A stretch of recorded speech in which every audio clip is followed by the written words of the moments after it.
Merci de m'accueillir aujourd'hui. Je vous présente très brièvement les principaux faits saillants du sondage qu'on a réalisé pour le CQMI. Très rapidement, la méthodologie, c'est un sondage de 1003 répondants, si je me souviens bien. Donc, échantillon représentatif de l'ensemble des régions du Québec. On parle aux adultes de 18 ans et plus qui vivent au Québec. Ensuite, pondéré selon le genre, selon la région, pour être sûr d'avoir un échantillon qui est représentatif des caractéristiques sociodémographiques du Québec d'aujourd'hui. Et on va aller directement aux résultats.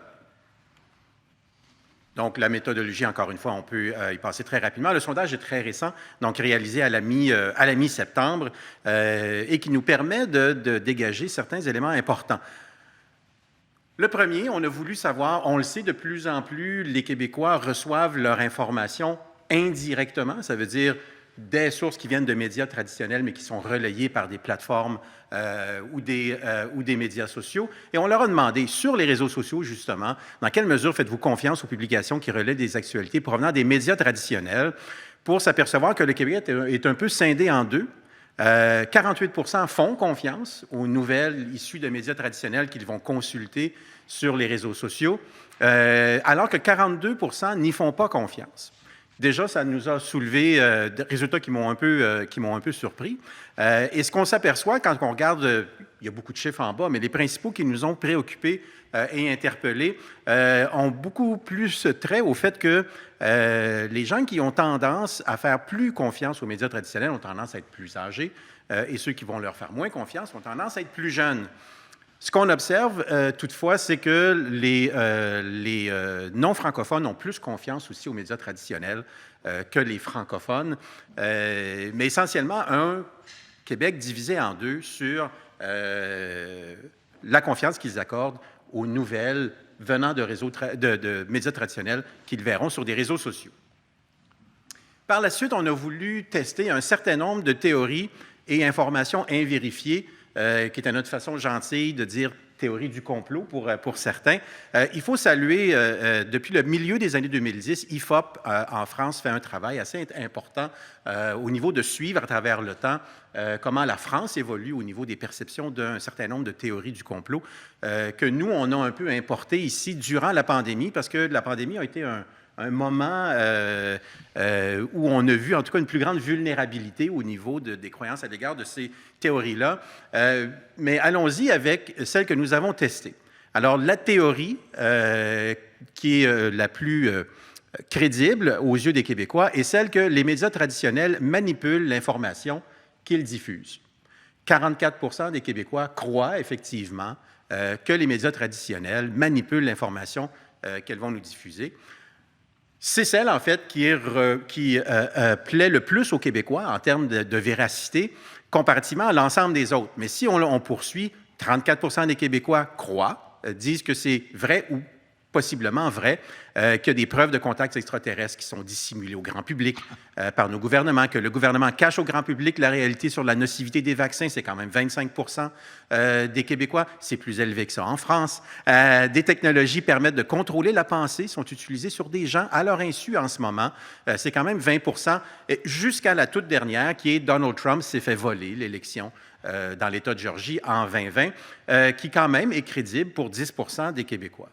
Vous avez ensuite la déclinaison de l'ensemble des autres théories qui s'y trouvent. Revenons à celle sur les médias traditionnels. Un des éléments, puis c'est ce qui interpelle beaucoup les médias traditionnels depuis qu'ils ont reçu le communiqué de presse, c'est le fait que c'est 6 jeunes de 18 à 34 ans sur 10 qui croient que les médias traditionnels manipulent l'information qui nous est diffusée.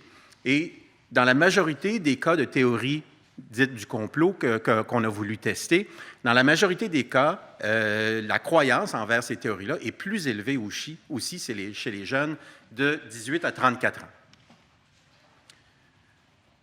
Quand on le regarde rapidement, ce qu'on s'aperçoit, encore une fois, si ça s'illumine en vert, c'est là où une strate de la population surindexe au niveau de croire à ces théories-là, et c'est là où on voit la colonne des 18-34 ans qui s'illumine en vert.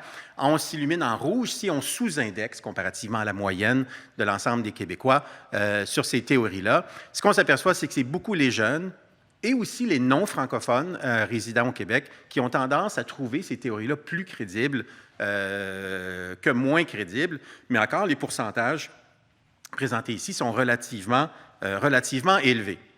Ce qui nous donne, si on faisait un portrait global, 91% des Québécois ont un doute sur au moins un des énoncés. Donc, un certain regard critique sur les énoncés qui leur ont été posés.